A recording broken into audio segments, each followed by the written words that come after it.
Tes, tes, tes, tes. Satu, dua, tiga. Ayo belajar. Ayo belajar. Ayo belajar di channel YouTube. Di channel YouTube Serba Ilmu Euclid Channel. Ayo belajar. Tes, tes, tes. Ayo belajar. Assalamualaikum warahmatullahi wabarakatuh. Jumpa lagi di channel YouTube saya Serba Ilmu Euclid Channel.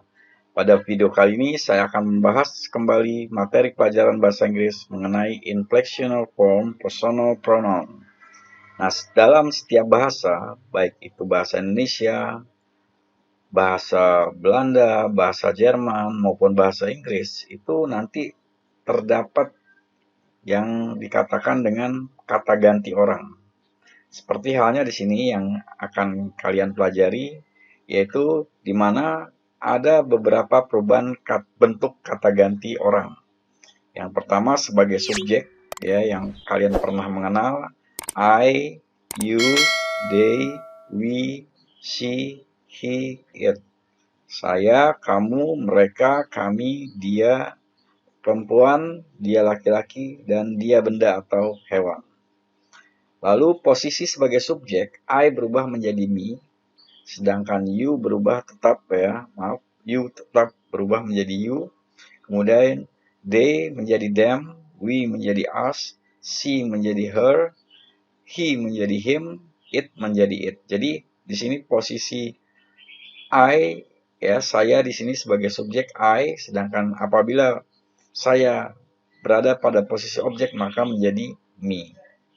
Lalu untuk posisi adjektif dan posisi pronoun nanti akan saya jelaskan satu persatu. Nah, di sini ada 5 perubahan bentuk kata ganti orang. Ya, jadi ada subjek, objek, possessive adjektif, possessive pronoun, dan reflexive pronoun. Sekarang kalian perhatikan contoh penggunaan subjek dan objek. I call you. I di sini sebagai subjek. Nanti apabila dia sebagai objek maka berubah menjadi me. Untuk you apabila dia sebagai objek dan you di sini sebagai subjek, ya. Jadi tetap, ya. Jadi penyebutannya tetap you, you. Namun apabila I sebagai subjek, di sini me sebagai objek. Jadi sama di sini, ya. Nah, lalu contoh nomor 2. She has met him, he has met her. Nah, dia telah bertemu dengannya. Di sini berarti dia laki-laki. Sekarang kita balik. He has met her. Dia bertemu dengannya. Jadi di sini dia laki-laki bertemu dengan dia perempuan. Lalu contoh nomor 3, they invited us.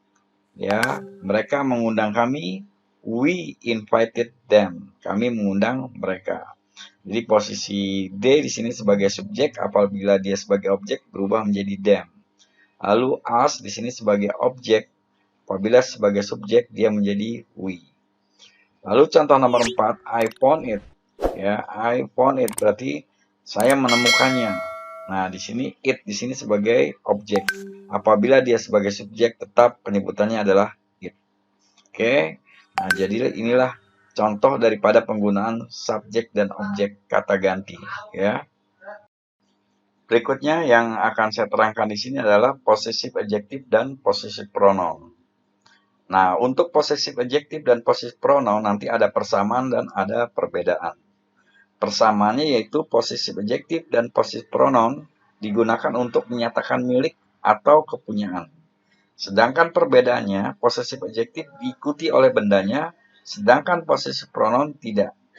Nah, sekarang kalian perhatikan di sini ada 4 contoh. Yang pertama possessive adjective, yang kedua possessive pronoun, yang ketiga possessive adjective, dan yang keempat possessive pronoun. My father, berarti my di sini diikuti oleh bendanya, yaitu father. Kemudian, contoh nomor 2, that is a book on the table. Itu sebuah buku di atas meja. That is mine, itu milik saya. Berarti mine di sini milik saya. Berarti benda yang dimaksud sudah diketahui di kalimat sebelumnya. Lalu, your brother is studying. Your brother, di sini possessive adjective. Dan untuk nomor 4, Rifat mengatakan, whose pen is it? Pulpen siapa ini? Gibran bilang, that's yours. Itu milikmu. Ya, jadi ini sini adalah possessive pronoun. Nah, itulah penjelasan untuk possessive adjective dan possessive pronoun. Berikutnya adalah refleksi pronoun, yang mana refleksi pronoun adalah kata ganti yang menunjukkan kegiatan untuk pelaku sendiri. Jadi untuk pelaku sendiri dalam kalimat bersangkutan atau memberi penekanan pada unsur subjek atau objek. Sebagai contoh di sini, I repair my bike by myself. Jadi kalau diartikan ke dalam bahasa Indonesia, saya memperbaiki sepeda saya sendiri. Contoh nomor 2, she cooks by herself. Dia memasak sendiri. Ya, jadi kalau diartikan dalam bahasa Indonesia, dia memasak sendiri. Lalu contoh nomor 3, they do the jobs by themselves. Berarti di sini mereka mengerjakan pekerjaan-pekerjaan itu sendiri, ya.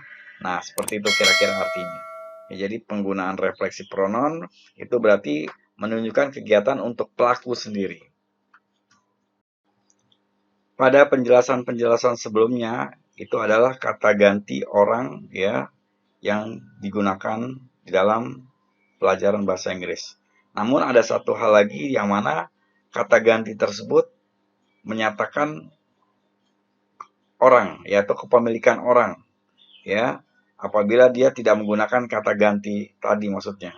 Nah, sebagai contoh di sini kita mau mengatakan buku Rifat.